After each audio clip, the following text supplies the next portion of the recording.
नमस्कार दोस्तों, मेरा नाम शिव है। आज हम बात करने वाले हैं संविधान की प्रस्तावना के बारे में। बात करें अगर संविधान की प्रस्तावना का उपनाम उद्देशिका है। उद्देशिका इसलिए इसका उद्देश्य प्रस्ताव 13 दिसंबर 1946 को जवाहरलाल नेहरू द्वारा लाया जाता है, पेश किया जाता है। अगर पारित करने की बात की जाए तो 22 जनवरी 1947 में कांग्रेस द्वारा पारित किया जाता है। बात की जाए अगर प्रस्तावना की, तो प्रस्तावना कहाँ से ली गई है और इसकी भाषा कहाँ से ली गई है, किस देश के संविधान से ली गई है। तो इसमें अक्सर बच्चों को कन्फ्यूजन हो जाता है कि कहाँ से ली गई है और इसकी भाषा कहाँ से ली गई है। अगर बात करें प्रस्तावना कहाँ से ली गई है, तो प्रस्तावना अमेरिका से ली गई है। अगर प्रस्तावना की भाषा की बात करें तो प्रस्तावना की भाषा ऑस्ट्रेलिया से ली गई। ठीक है। बात करें प्रस्तावना की शुरुआत कहाँ से होती है, तो प्रस्तावना की शुरुआत हम भारत के लोग नामक शब्द से होती है। अगर बात करें इसकी समाप्ति, तो 26 नवंबर 1949 को अंगीकृत किया जाता है, उससे समाप्ति होती है। आगे चलते हैं। अगर जानते हैं कि प्रस्तावना के स्रोत क्या थे। प्रस्तावना के अगर संविधान के स्रोत के बारे में बात करें तो हम भारत के लोग अर्थात जनता, इससे शुरुआत होती है, इसके स्रोत हैं। अगर स्वरूप की बात करें तो स्वरूप में शुरुआती 5 शब्द आते हैं, जैसे कि संपूर्ण प्रभुत्व संपन्न, समाजवादी, पंथ निरपेक्ष, लोकतंत्रात्मक एंड गणराज्य, और गणराज्य अर्थात गणतंत्र। अगर बात करें संपूर्ण प्रभुत्व संपन्न, मतलब अर्थात कि हम अपने आंतरिक और बाह्य निर्णय लेने के लिए संपन्न है, मतलब कि हम अपने आंतरिक और बाह्य निर्णय ले सकते हैं, किसी और देश के बीच में आने की आवश्यकता नहीं है। बात करें अगर समाजवाद की नियंत्रण इस प्रकार होगा कि किसी भी चीज़ का वितरण या केंद्र जो होगा एक समान होगा, ना कि अलग अलग होगा। मतलब कि समाजवाद ये गांधीवादी और बात कर सकते हैं कि नेहरूवादी है। ठीक है। अगर बात करें पंथ निरपेक्ष का मतलब होता है कि किसी भी धर्म का शासन नहीं होगा या किसी धर्म के प्रति निर्णय नहीं लिया जाएगा। अगर बात करें लोकतंत्रात्मक की, तो लोकतंत्रात्मक अच्छा, इसका मतलब होता है कि लोगों का शासन अर्थात जनता का शासन।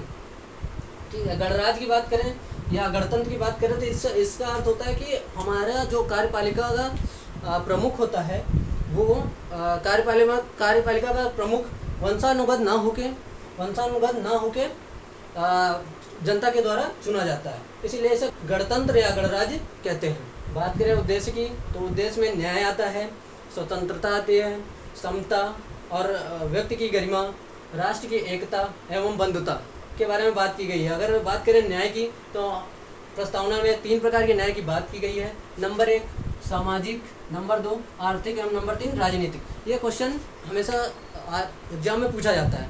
कई बार एग्जामों में पूछा गया, जैसे कि पूछा जाता है कि कितने प्रकार की स्वतंत्रता की न्याय की बात की गई है प्रस्तावना में, तो उसे 3 प्रकार की बात की गई है, सामाजिक, आर्थिक, राजनीतिक। बात करें अगर स्वतंत्रता की, दूसरे टॉपिक की, तो सभी लोग स्वतंत्र हैं। और अगर बात करें समता की, तो समता में 2 प्रकार की समता की बात की गई है। अगर बात करें प्रस्तावना में, तो बात यह है कि समता 2 प्रकार की, प्रतिष्ठा और अवसर की समता दी गई है प्रस्तावना में, और वर्णन हुआ है इसका। अगर व्यक्ति की गरिमा की बात करें कि लोगों की गरिमा के बारे में बताया गया है। राष्ट्र की एकता एवं अखंडता, नेक्स्ट टॉपिक जो है राष्ट्र की एकता और अखंडता।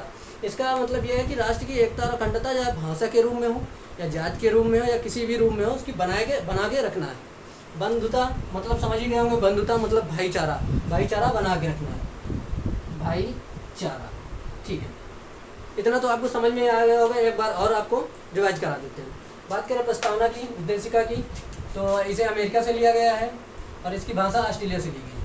उद्देश्य प्रस्ताव इसी के अंतर्गत आता है। 13 दिसंबर 1946 को जवाहरलाल नेहरू के द्वारा प्रस्ताव पेश किया गया और पारित किया गया 22 जनवरी 1947 को।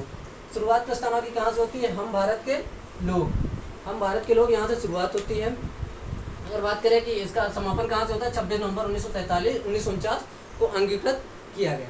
बात करें प्रस्तावना में 3 पार्टों की, तो संविधान के स्रोत हम भारत के लोग हैं।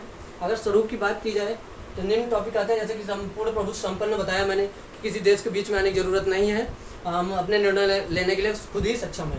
समाजवाद की बात बताया है कि सभी का समान वितरण या किसी चीज़ों का कुछ भी होगा तो समान रूप से समाजवादी रूप से होगा, जो कि गांधी एवं नेहरू वाद वाला जो समाजवाद था उसके रिलेटेड होगा। पंथ निरपेक्ष मतलब किसी धर्म का शासन नहीं है या किसी धर्म के प्रति निर्णय नहीं लिया जाएगा। ठीक है, धर्म मतलब कि धर्म का पक्षपात नहीं होगा। ठीक है। अगर लोकतंत्रात्मक बात की जाए तो जनता का शासन, लोग मतलब लोगों का शासन, ये मैंने आपको बताया, ठीक है। अब गणराज्य की बात करें तो वंशानुगत ना होकर जनता के द्वारा चुना जाता है, ठीक है। अब बात करें अगर उद्देश्य की, उद्देश्य जो है उसमें उद्देश्य में न्याय 3 प्रकार का होता है, सामाजिक, आर्थिक और राजनीतिक। स्वतंत्रता मैंने बता ही दिया, स्वतंत्रता के बारे में क्या क्या चीज़ की स्वतंत्रता आएगी ये आगे नेक्स्ट वाले पार्ट में आपको जानने को मिल जाएगा। अगर बात करें समता की, तो समता की बात करें तो 2 प्रकार की, प्रतिष्ठा और अवसर की समता सबको है। और अगर व्यक्ति की गरिमा की बात करें तो हमें व्यक्तियों की गरिमा बना के रखनी है। अगर राष्ट्र की एकता की बात करें और एकता और अखंडता की बात करें तो राष्ट्र की एकता और अखंडता को बना के रखना है, चाहे जाति रूपी हो या भाषा रूपी हो, किसी भी प्रकार की हो। बंधुता, भाईचारा बना के रखना है, ठीक है। अब बात करें इसमें कौन कौन सा वाद हुआ, तो इससे रिलेटेड वाद है बेरूबारी संघवाद 1960, बेरूबारी वाद 1960। इसके अंतर्गत अगर बात करें तो उच्चतम न्यायालय ने एक निर्णय दिया, उच्चतम न्यायालय ने निर्णय दिया कि प्रस्तावना संविधान का भाग नहीं है, अतः इसमें संशोधन नहीं किया जा सकता है। तो फिर 13 साल बाद आ जाता है केशवानंद भारती केरलवाद 1973।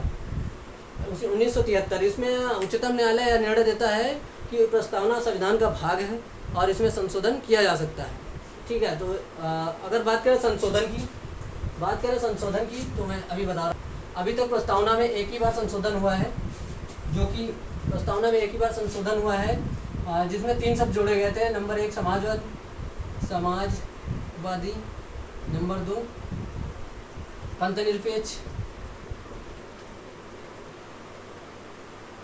नंबर 3 अखंडता। 3 शब्द जोड़े गए थे। कौन सा अमेंडमेंट था? 42वां अमेंडमेंट, मतलब 42वां संविधान संशोधन